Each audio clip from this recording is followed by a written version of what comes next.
Episode 65 new apartment. विधि ने song की recording और म्यूजिक वीडियो कंप्लीट कर दी। विधि ने बड़ी मुश्किलों से ये दोनों काम किए थे और अब अनिरुद्ध की बारी थी।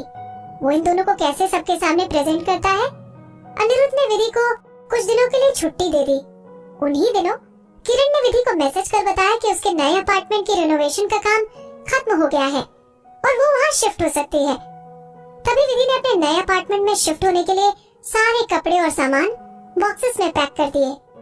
विधि के साथ रह रही नई ट्रेनी अलीशा ने उसकी मदद करने के लिए ऑफर किया, लेकिन विधि ने मना कर दिया क्योंकि वो नहीं चाहती थी कि किसी को पता चले कि वो मोहित बॉस के अपार्टमेंट में शिफ्ट कर रही है। लेकिन मोहित ने पहले ही किरण से बोलकर विधि के यहाँ मूवर्स और शिफ्टर्स के लोगों को भिजवा दिया था। अपने नए अपार्टमेंट में पहुँचने के बाद विधि दरवाजा खोलते ही हैरान रह गई। उसे अपनी आंखों पर भरोसा नहीं हो रहा था। एंट्रेंस एरिया में व्हाइट टाइल्स और एक छोटा सा मैन मेड वाटरफॉल माउंटेन सामने लगा हुआ था। लिविंग रूम को फॉरेस्ट थीम में डिजाइन किया गया था। उसके मैचिंग सोफा और कुशन लगे हुए थे। उसी की साइड में पेड़ की डिजाइन की टेबल रखी हुई थी जिसके ऊपर टी सेट रखा हुआ था। अपार्टमेंट के फ्लोर पर लकड़ी और पत्थर का ट्रांसपेरेंट ग्लास में क्रिस क्रॉस पैटर्न बना हुआ था। ग्लास के नीचे छोटे छोटे अलग रंग के पत्थर रखे हुए थे। वहीं साइड में ग्लास का एक्वेरियम बना हुआ था जिसमें बहुत सारी गोल्ड फिश तैर रही थी। विधि पूरे अपार्टमेंट को चेक करके सीधे बालकनी में चली गई। वहाँ पर गार्डन में लगे हुए पेड़ दिखाई दे रहे थे जो कि हवा की वजह से लहरा रहे थे। पेड़ की छांव में लकड़ी की कुर्सी रखी हुई थी। उस टाइम वहाँ पर कोई बैठा हुआ था जिसके पास एक लेपर्ड भी था जो कि हल्की धूप का मजा ले रहा था। वो मोहित और टबी थे। विधि को पहले से ही टबी से डर लगता था और जैसे ही उसने उन दोनों को एक साथ देखा, विधि ने वहीं से मोहित को आवाज लगाई, बॉस। विधि को नहीं पता था कि मोहित यहाँ क्या कर रहा है। मोहित उसका बॉस होने के साथ साथ अब लैंडलॉर्ड भी था। अगर वो उस घर में आ भी गया तो उसको मना करने वाला कोई नहीं था। जो लोग विधि का सामान शिफ्ट कराने आए थे वो भी अब जा चुके थे। मोहित ने मुस्कुराते हुए अपनी नजरें ऊपर की तरफ उठाई। उसकी ग्रीन आईज एनवायरनमेंट में मैच कर रही थी। मोहित की मस्कुलर बॉडी के हिसाब से वो लकड़ी की चेयर पर बैठा हुआ काफी कंफर्टेबल लग रहा था। टबी भी वहीं उसके पैरों से लिपट कर लेटा हुआ था। हालांकि टबी ऐसा लेटा हुआ काफी हार्मलेस नजर आ रहा था, लेकिन विधि ने उसे पहले किसी को मारते हुए देखा था, इसीलिए वो उससे डरती थी। आज की लेमन टी काफी अच्छी बनी है, क्या तुम्हें भी एक कप चाहिए? मोहित ने विधि से खुश होते हुए पूछा। नहीं थैंक यू। विधि अपनी जगह पर खड़ी रही। उसने टबी को अपना सर ऊपर उठाते हुए नोटिस कर लिया। जैसे ही विधि की आंखें टबी से मिली, उसके रोंगटे खड़े हो गए और सांसें थम गईं। विधि ने अपनी जगह से हिलने की जरा भी कोशिश नहीं की। टबी की आंखें चमकीले पत्थर की तरह लग रही थी। वो विधि को ऊपर से नीचे तक देख रहा था। ऐसा लग रहा था जैसे वो विधि की बॉडी का स्कैन कर रहा है। टबी के ऐसे देखने से विधि की हालत खराब हो गई। That's enough, tabby. अपनी नए किराएदार को डराते नहीं हैं। थोड़ी देर बाद मोहित की अट्रैक्टिव आवाज विधि तक पहुंची। विदुषी, तुम घबराओ मत। टबी बस तुम्हें देखकर याद करने की कोशिश कर रहा है। मुझे देखकर याद करने की कोशिश कर रहा है? विधि को मोहित की बात हजम नहीं हुई। वो पहली बार टबी से नहीं मिल रही थी। टबी अब उसे क्यों याद कर रहा है? मोहित धीरे से अपना हाथ टबी की पीठ पर लाया और उसके बालों में हाथ फेरता हुआ बोला, ये सिर्फ तुम्हें देखकर याद नहीं कर रहा, बल्कि ये तुम्हारे सांस लेने का तरीका, तुम्हारी आवाज, तुम्हारी बॉडी शेप और तुम्हारे चेहरे के एक्सप्रेशन को अच्छे से देख रहा है। फ्यूचर में तुम हमारी पड़ोसन बन जाओगी, इसलिए वो तुम्हारे और बाकी लोगों में डिफरेंस पता लगा रहा है। विधि को तभी किरण की बातें याद आ गई जब उसने बताया कि यहाँ पर बॉस अपना पर्सनल काम भी करते हैं। पर्सनल काम से किरण का मतलब था जैसे मर्डर और किडनैपिंग। मोहित ने विधि के चेहरे की घबराहट पढ़ ली और वो अपनी कुर्सी से खड़ा होकर विधि के पास आया। तभी यही बैठा रहेगा, तुम मुझे फॉलो करो, मैं तुम्हें तुम्हारे नए घर का एक छोटा सा टूर देता हूँ। विधि के लिए घर नहीं था। जिस जगह वो अपना घर कहती थी उस जगह पर आरव कपूर ने उसे मारने के लिए अपना हाथ उठाया था और वो जमीन पर गिर गई थी।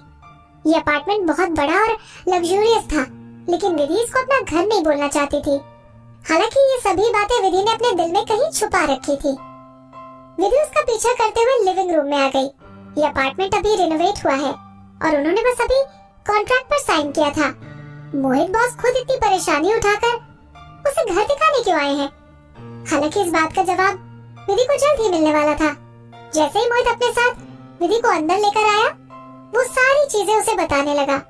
मोहित उसे घर का सिक्योरिटी सिस्टम समझाने लगा। जो जगह जल्दी से ध्यान में नहीं आती, उन जगहों पर छोटे छोटे लेकिन जानलेवा ट्रैप्स लगे हुए थे। अगर विधि ध्यान से न देखे तो उसकी जान जाने की पॉसिबिलिटीज हैं। वो धीरे धीरे ट्रैप्स के साइड से निकलने लगी। उसको ऐसा क्यों महसूस हुआ जैसे कि ये जगह रहने के लिए नहीं बल्कि किसी को मारने के लिए है। मोहित ने विधि को मन में सोचकर ये सारे ट्रैप्स अपार्टमेंट में लगवाए थे। उसने छोटी छोटी लेयर्स में प्रोटेक्शन लगवा रखी थी। वो अपनी भारी और अट्रैक्टिव आवाज में बोला, इस सिक्योरिटी सिस्टम के ब्लूप्रिंट किसी के पास नहीं है, बल्कि डिजाइनर को भी नहीं पता कि हमने कौन सा ट्रैप कहाँ पर लगवाया है। इन सारे ट्रैप्स को अलग अलग इंस्टॉलर्स ने इंस्टॉल किया है। अगर मैं तुम्हें दूसरे शब्दों में बताऊं तो तुम्हारे और मेरे अलावा कोई भी तीसरा इंसान इन सारे ट्रैप्स के बारे में नहीं जानता। तुम्हें अपनी सेफ्टी को लेकर परेशान होने की जरा भी जरूरत नहीं है। विधि ने अपना सर हिलाया। वहाँ पर सिक्योरिटी सिस्टम टाइट था। आरफ कपूर के लिए इसको क्रैक करके यहाँ अंदर आना नामुमकिन था। वो यहाँ पूरी तरह से सेफ थी। थैंक यू बॉस, वो बोली। वो दोनों जब से मिले थे न जाने तब से विधि मोहित से कितनी बार थैंक्स बोल चुकी थी। विधि जानती थी कि वो इस जगह के लिए जितना रेंट पे कर रही है उस अमाउंट से ऐसी जगह का एक गज भी किराए पर नहीं मिलता। फिर भी मोहित खुशी से विधि को वहाँ रखने के लिए अग्री हो गया था।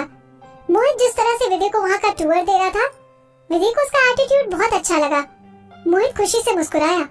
मोहित ने विधि को बेडरूम, बाथरूम और वर्क रूम का टूर दिया और फिर उसे लाउंज एरिया और किचन दिखाने ले गया। ये दोनों रूम बाकी रूम से थोड़े डिफरेंट हैं।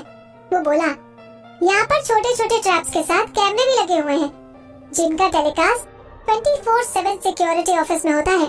वहाँ पर बैठे हुए गार्ड सब चीजें देखते रहते हैं।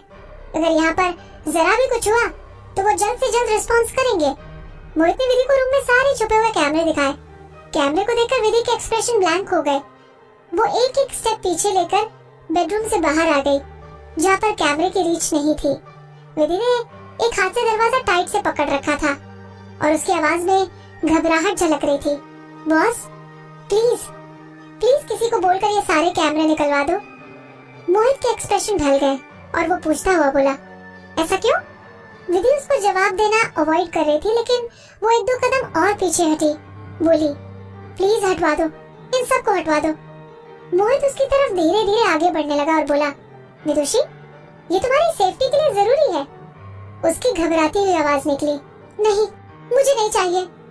तब तक मोहित उसके पास आ चुका था और उसकी नजरों से नजरें मिलाकर बोला, तुम्हें मुझे रीजन देना पड़ेगा। विधि ने अपना सर हिलाया और कुछ नहीं बोल पाई। कुछ चोटें अपने बारे में खुद नहीं बोलती हैं। चोट के निशान तुम्हें अक्सर यादों में कहीं खो ले जाते हैं। विधि ने अपनी आंखें बंद की और उसके सामने उसकी पुरानी लाइफ की यादें आ गई। जैसे कि वो आरफ कपूर के बड़े से बंगले में वापस आ रही हो, एक खाली बेडरूम में। वो पूरी तरह से बिना कपड़ों के बेड पर लेटी हुई है। उसके हाथ और पैर सोने की चेन से बंधे हुए हैं। वो बस अपने हर तरफ कैमरा लेंसेज और उनकी लाइट को देख पा रही है।